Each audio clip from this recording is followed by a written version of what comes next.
이에 모세가 진문에 서서 이르되 누구든지 여호와의 편에 있는 자는 내게로 나오라 하매 레위 자손이 다 모여 그에게로 가는지라. 모세가 그들에게 이르되 이스라엘의 하나님 여호와께서 이렇게 말씀하시기를 너희는 각각 허리에 칼을 차고 진 이문에서 조문까지 왕래하며 각 사람이 그 형제를, 각 사람이 자기의 친구를, 각 사람이 자기의 이웃을 죽이라 하셨느니라. 레위 자손이 모세의 말대로 행하매 이날의 백성 중에 3,000명 가량이 죽임을 당하니라. 모세가 이르되 각 사람이 자기의 아들과 자기의 형제를 쳤으니 오늘 여호와께 헌신하게 되었느니라. 그가 오늘 너희에게 복을 내리시리라. 아멘. 네, 우리 신구약 성경 전체에 거쳐서 헌신이라고 하는 말이 여기 이제 단 한 번 나옵니다. 우리가 이제 헌신이라는 말을 많이 써요. 네, 이런 모양 저런 모양으로 쓰는데 이 헌신이라고 하는 이 말은 성경에서 자기 형제, 자기 친척, 자기 이웃을 칼로 죽인 이야기. 금송아지를 만들어 가지고 이 죄악을 범했을 때 이제 백성이 이제 그 도태에 빠졌어요. 그럴 때 그 죄악을 꺼내내기 위하여 그 죄악된 것들을 이제 과감하게 없이 하기 위하여 이렇게 여기 3,000명 가량이 죽임을 당했던 이 이야기를 헌신이라고 부릅니다. 여러분, 우리가 관용적인 태도, 우리 신앙의 관용적인 태도가 굉장히 중요하죠. 서로 용서하고 서로 용납하고 우리의 관용적인 태도를 가지는 것이 굉장히 중요합니다. 또 우리 가정에서도 이 가족들끼리 관용적인 태도가 굉장히 중요해요. 그런데 우리 신앙에 있어서는 관용적인 태도를 취하면 안 된다는 것입니다. 제가 예전에도 한번 말씀드린 적이 있는데 우리의 신앙은 세 가지로 나눌 수 있어요. 이 도그마라는 게 있어요. 교의, 도그마. 이것은 하나님을 향한 우리의 믿음이에요. 하나님을 향한 우리의 믿음은 어떤 경우에도 타협해서는 안 된다는 것입니다. 제사를 지내도 되느냐, 신사참배를 해도 되냐 이렇게 물어봐요. 신사참배를 해도 된다고 옛날에 결정을 해서 신사참배를 한 결과 교회는 영적으로 다 무너지고 영적으로 죽었던 역사가 우리 한국 교회사에 기록되고 있습니다. 지금도 마찬가지입니다. 지금도 어떤 교단에서는 몇 년에 한 번씩 제사를 이제 합법화하자. 제사는 그냥 미풍양속일 뿐이고 그것이 하나님을 향한 신앙과는 관련이 없는 거라고 우리나라에서 가장 큰 교단 중에 하나인 그 교단에서는 계속 그런 시도가 돼요. 그런 그 헌의가 올라와서 약 3분의 1 교회가 그거를 찬성합니다. 그 교단, 우리나라에서 제일 큰 교단이에요. 3분의 1이나 되는 교회가 제사를 지내자는 걸 찬성을 해요. 여러분, 우리는 생명을 잃는 한이 있어도 제사를 지내서는 안 됩니다. 우리는 하나님을 섬기는 사람들입니다. 그래서 우리 고린도서에 그런 말씀 나오죠. 대저 이방인의 제사는 하나님께 하는 것이 아니고 귀신에게 하는 것이니 하나님의 잔과 귀신의 잔에 겸하여 참여할 수 없고 하나님의 상과 귀신의 상에 겸하여 참여할 수 없느니라. 너희가 하나님보다 강한 자냐 하나님을 노여워하시게 하겠느냐 이렇게 말씀하고 있습니다. 여기서 하나님의 잔, 하나님의 상, 그것이 뭘 말하냐면 성찬을 의미하는 거예요.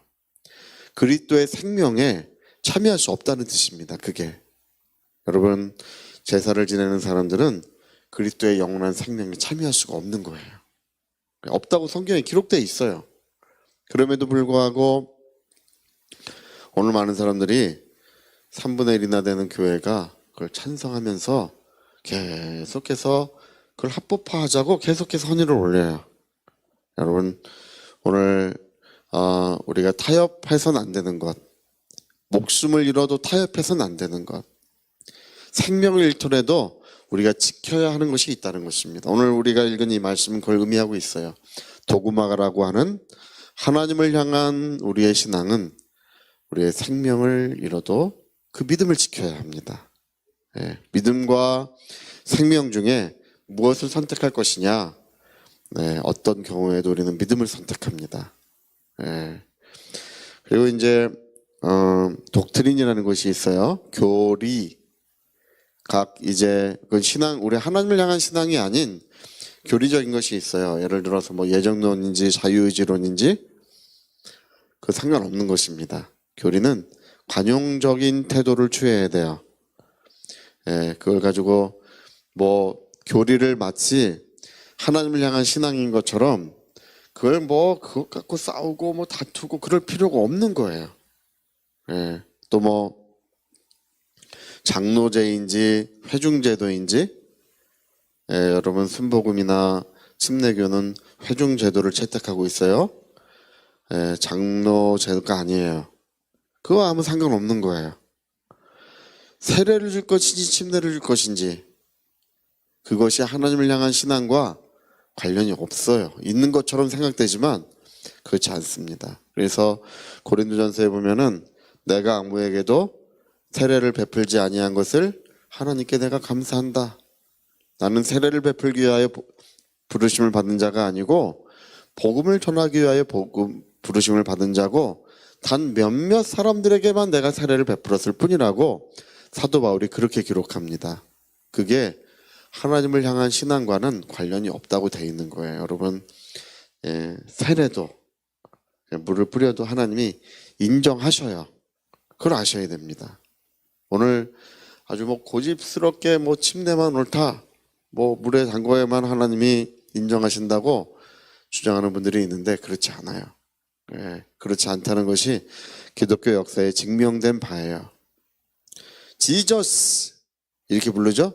지저스, 네임 오브 지저스, 예수의 이름으로.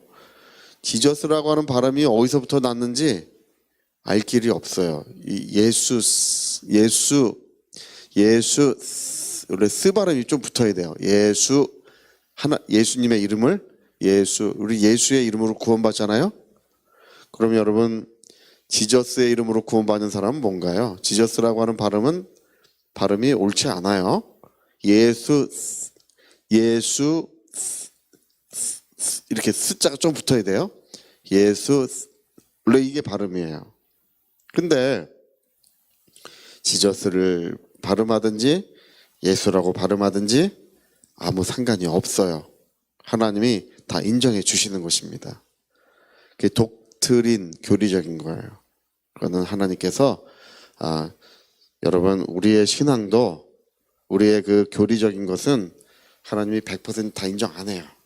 어떤 교단도 하나님이 100% 교리를 인정하는 교단이 없어요. 예, 그걸 아셔야 합니다. 이게 고집스러운 거, 그 때문에 고집스러워가지고 교단이 나누고 뭐 이렇게 나누는 것은 하나님의 몸을 분열시키고 그리스도의 아픔을 초래합니다. 여기에 대해서는 관용적인 태도를 취해야 돼요. 할렐루야. 또 이제 이 오피니언스라는 게 있어요. 오피니언스라고 하는 말은 이제 의견을 얘기하는 의견, 어떤 론 이런 거. 예. 우리 한국교회에서도 이제 문제가 되는 것 중에 하나가 그런 뭐 귀신론이라든지 뭐 여러 가지 문제들이 많이 일어났었어요. 지금도 일어나고 있지만 그것은 하나의 오피니언스론이에요. 론. 오피니언스는 이게 그다지 중요하지 않다는 뜻이에요. 그건 뭐 누가 뭐라 그러든지 상관없다. 예, 저는 뭐 사람이 죽어서 저는 귀신 된다고 생각하진 않습니다. 예, 당연히 그렇게 생각하지 않지만 그렇게 주장하는 분들이 있어요. 예, 있지만 별로 중요하지 않은 거예요. 그러든지 말든지예요. 예. 어쨌든 간에 우리가 이제 이런 것들을 우리가 나눠서 생각할 때는 목숨을 걸고 지켜야 할 것이 있다. 그리고 여기 특별히 오늘 여기 말씀하는 것처럼 죄에 대한 문제에 대하여 우리가 관용적인 태도를 취할 수는 없습니다. 죄에 대한 문제는 오늘 죄를 정결케 하기 위하여 칼을 뽑아들었던 그날의 이야기가 오늘 우리에게 중요한 이유가 있어요. 죄와 싸우되 피 흘리기까지 싸워야 한다는 것입니다. 여러분 그 솔로몬이라고 하는 사람이 그 성경을 3권을 썼어요. 이제 첫 번째 성경이 잠언을 썼고 전도서를 썼고 시편에도 솔로몬의 글이 있는 것 같아요. 근데 여러분 이 솔로몬이 죄에 대하여 관용적인 태도를 취했어요. 여러 공주들을 전부 다 시집으로 오게 해가지고 이 공주들이 시집 와가지고 우리 신을 섬기게 해달라고 요청을 했어요. 그러니까 그러면 너희의 신들을 이 왕궁 뒤에 산에다가 다 그거를 산당을 만들어라.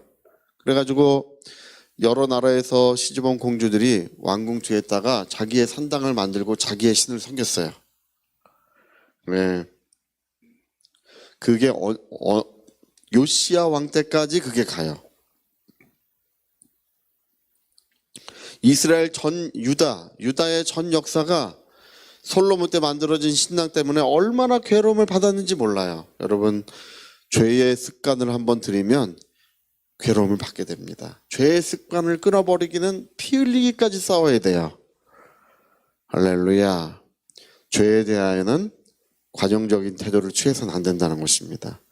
유다의 역사가 그래서 그 산을 멸망산이라고 불러요.